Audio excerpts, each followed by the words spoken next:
नमस्कार दोस्तों, संस्कृत साधना चैनल में आपका स्वागत है। आइए लघु सिद्धांत कौमुदी का सामान्य अध्ययन, जो समस्त प्रतियोगी छात्रों के लिए अत्यंत उपयोगी है, चाहे वो टीजीटी की परीक्षा की तैयारी कर रहे हैं, चाहे पीजीटी की तैयारी कर रहे हैं, चाहे एलटी जीआईसी की तैयारी कर रहे हैं, और चाहे नेट जेआरएफ कोई भी तैयारी इस तरह की आप कर रहे हैं, यूपी टेट, सुपर टेट, तो किसी में भी ये सामान्य अध्ययन आपके काम आएगा। इसमें हम बिल्कुल सामान्य तरीके से लघु सिद्धांत कौमुदी को क्रमशः आगे बढ़ा रहे हैं। और पिछले वीडियो में हमने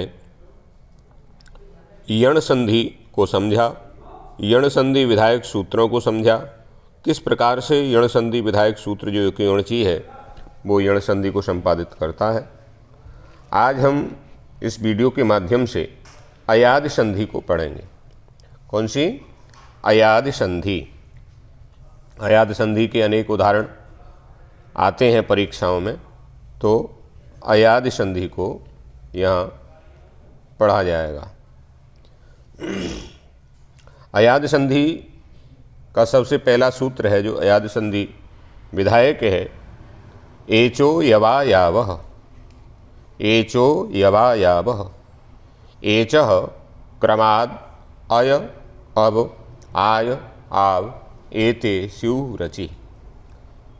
इसका सामान्य अर्थ यदि देखेंगे, हिंदी अर्थ तो होगा एचः क्रमाद, माने एचों को क्रम से अय अब आय आव आदेश होते हैं। बाद में कोई स्वर हो तो, बाद में कोई स्वर हो तो स्वर को अच भी कहते हैं। अब देखो किसको होते हैं? एचों को होते हैं क्रम से। तो एच क्या है सबसे पहले ये जानेंगे। एच क्या है? एच है ए, ओ, आई और औ। ये चार अक्षर एच हैं। इनको क्रम से, क्रम का मतलब पहले को पहला, दूसरे को दूसरा, तीसरे को तीसरा, चौथे को चौथा, तो क्रम से होते हैं। इसलिए ए को क्या होगा? अय, ओ को अब, आई को आय और औ को आव। ये आदेश होंगे। ए को अय, ओ को अव, ऐ को आय और औ को आव आदेश होंगे। यही अयाद संधि जो है उसमें विशेष बात यही ध्यान देने की है कि किस एच को कौन सा आदेश हो रहा है।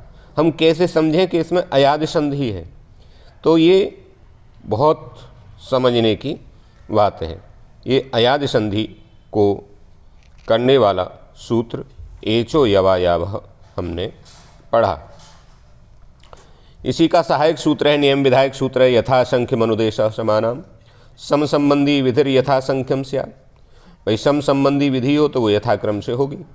सम संबंधी विधि का मतलब क्या है कि एच हैं चार और एच के स्थान में होने वाले आदेश कितने हैं? चार। एच कितने हैं? चार और आदेश कितने हैं? चार। तो समान विधि हो गई, माने चार ये हैं, चार ये हैं, तो वो यथासंख्यम, तो यथाक्रम से होंगे। पहले को पहला, दूसरे को दूसरा, तीसरे को तीसरा। तो उस क्रम से, इस नियम के अनुसार भी ए को अय आदेश, ओ को अब आदेश, ऐ को आव आदेश और औ को आव आदेश होता है। इसके उदाहरण देखेंगे। उदाहरण इसके क्या हैं?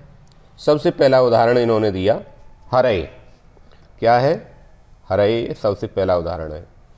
हरय, अगर आता है प्रश्न कि हरय में कौन सी संधि है, तो उत्तर हो जाएगा हरय में अयाद संधि है। हरय का संधि विच्छेद क्या होगा, तो समाधान हो जाएगा हरे प्लस ए। हरे प्लस ए को संधि करने पर क्या रूप बनेगा, ऐसा प्रश्न आता है, तो बनेगा हरय। चलिए उदाहरणों को समझते हैं, किस प्रकार से हम इसमें अयादी संधि को संपादित करेंगे। तो देखिए सबसे पहला उदाहरण क्या है? हरय। हरय, इसका संधि विच्छेद होगा हरे प्लस ए। अब हमारा जो सूत्र है अयाद संधि का नियम करने वाला, वो सूत्र है एचो यवा यावः। एचों को क्रम से अय अव आय आव आदेश होते हैं। एच क्या है? ए ओ आई औ, अभी बताएं। तो हरे प्लस ए करने पर हमें यहाँ देखना है कि इनमें से ए ओ आई ओ में से कोई यहाँ है कि नहीं।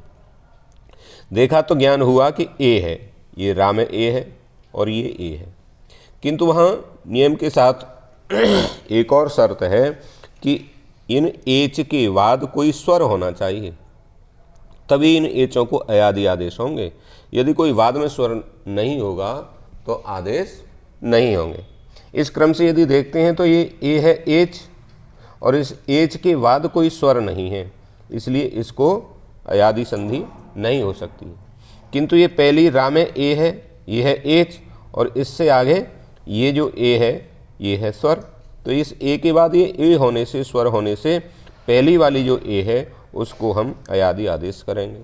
अयादि संधि करेंगे तो ए को क्या आदेश करेंगे, ए के स्थान में होगा आय, तो इस ए को आय कर देंगे। तो ऐसी स्थिति हो जाएगी हर प्लस आय प्लस ए बराबर हरे। ऐसे ये हरे का सामान्य रूप जो है वो सिद्ध होगा। दूसरा उदाहरण है विष्णवे। विष्णवे, विष्णवे को संधि विच्छेद क्या होगा, विष्णु प्लस ए, ये संधि विच्छेद होगा। इसमें भी वही नियम चलेगा, एचो यवा यावह, एचों को क्रम से अय अब आय आव आदेश होते हैं। एच कितने हैं, 4, ए ओ आई औ ये एच हैं, तो एचों को अयादि आदेश होंगे किंतु बाद में स्वर होना चाहिए।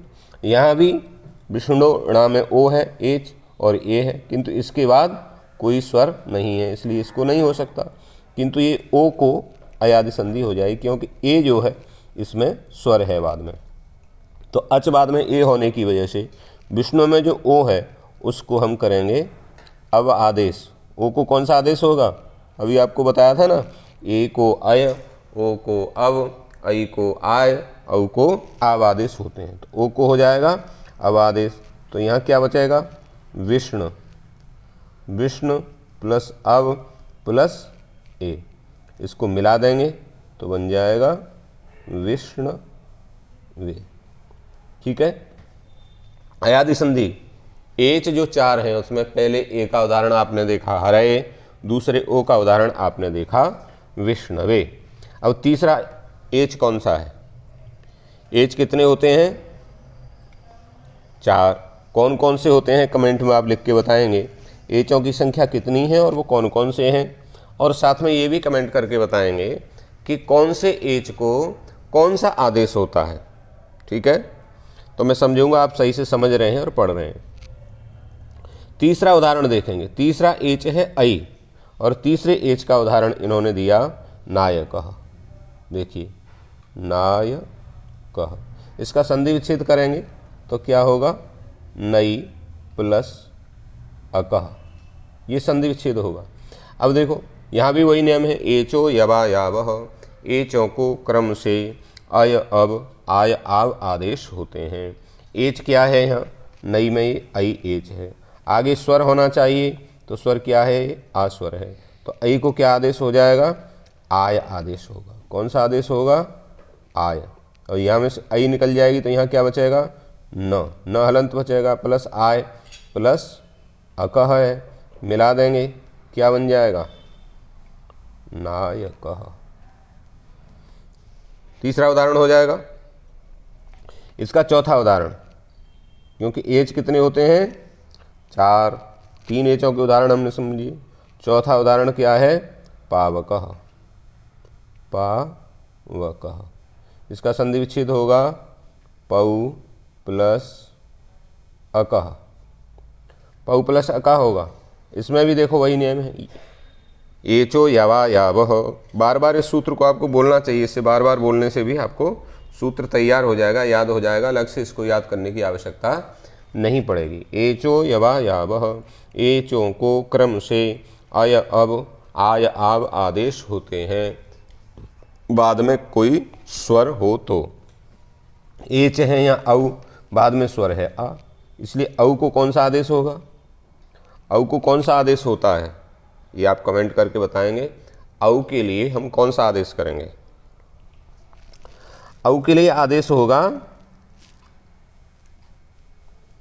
आव, क्योंकि ए ओ ऐ औ चौथा अक्षर है और अयादि आदेश अय अव आय आव चौथा आदेश है, इसलिए ए को कौन सा होगा, आव, और प्लस अकह मिला देंगे तो पा हलंत इसमें आ मिल जाएगा, पाव, वाह हलंत इसमें अकह का मिल जाएगा, पावकः।